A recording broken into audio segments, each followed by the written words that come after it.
Welcome to MorningTown, the best radio show ever. The most amazing, fantabulous thing happened today. A very abnormal, perfect person came to town. It was strange. Our reporters are out there looking for this person as we speak. An update on the story. People have been referring to this stranger as normal.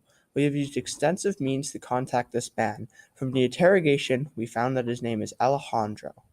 He has very average hair, average height, and average style. They are the most exotic person who's ever set foot in this town. The elderly alien who lives next door to me told me about this stranger. I love Alejandro so much. Such a great guy. Let's continue the story. Anyway, So there we have it, a new stranger in town who is extremely weird with his average features and perfect name. And now, the sports. But not before this public service announcement. God is dead, but this atomic berry blast popsicle is heavenly. Thank you. We have many great, entertaining, happy sports stories to talk about. Let's talk about our newest addition to the interdimensional football team, the Morningtown Sporeballs. James Harrison, who joined the team after accidentally being bathed in oxygen flowing out the roof of the house on 3rd Street, which we were all brainwashed never to get near, sprouted a second head on the field, which is now the captain of the team, with his amazing defensive play where the original head looks to the sky, screams, and summons all the power of the 18th planet to reverse gravity, while the other head calls encrypted codes to all the other players. The team's record is 5-0, the last 3 due to death on the field. But recently, there's been some complaints from mortal enemies, the blank ballers, saying that his extra head counts as another player on the field. This will be taken up with the sports committee of Morningtown, right after they come back from their eternal sleep in the sewers. Other public service announcement. Roses are red, bacon is red. Poems are hard, bacon. Now, here's the weather for the following week. On Monday, there's an elephant parade through the town. There will be complimentary drinks. Please inform the police captain if you know how to ride or tame elephants, as we have no control over how they work or function. Tuesdays have been cancelled because the coffee machine will be broken. Wednesday will be Annual Friday Day, where we will be celebrating the events of a normal Friday day. Events include orangutans visiting the house on 3rd Street, so if you live on the house on 3rd Street, be sure to have insurance.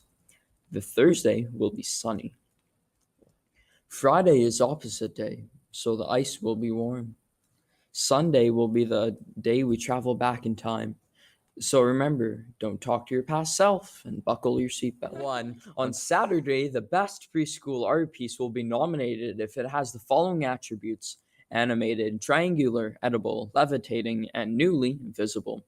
We asked preschoolers their opinion, and all they responded with was lying on the ground and making an exemplary act of a mongoose's mating call, and quite impressive if I do say so myself.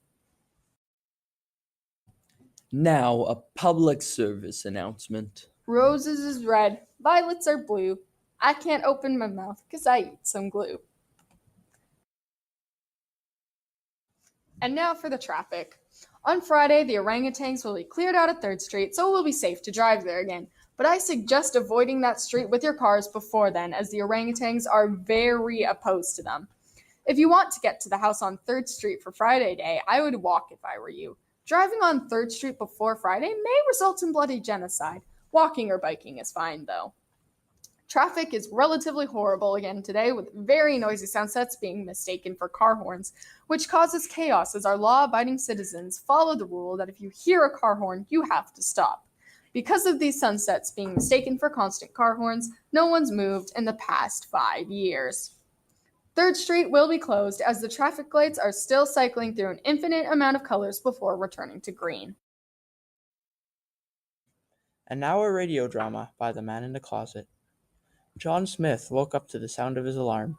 He turned it off and got out of bed. He went to the washroom, turned on the tap, and proceeded to brush his teeth with toothpaste. He rinses his mouth and makes his way downstairs to the kitchen. He makes himself some breakfast. by pouring some cereal in a bowl and adding some milk, he eats it with a spoon. Then he makes his way back to his room and gets dressed for work. He leaves his house, gets in his car, starts the engine, and heads off to his office building. He enters and greets everybody on his way to his cubicle. After a long day of work, he clocks out and drives home. When he gets home, he puts some leftover pasta in the microwave and eats his dinner. He then watches sports while falling asleep on the couch. He wakes up and heads upstairs to sleep in his bed. John Smith woke up to the sound of his alarm, and another day began.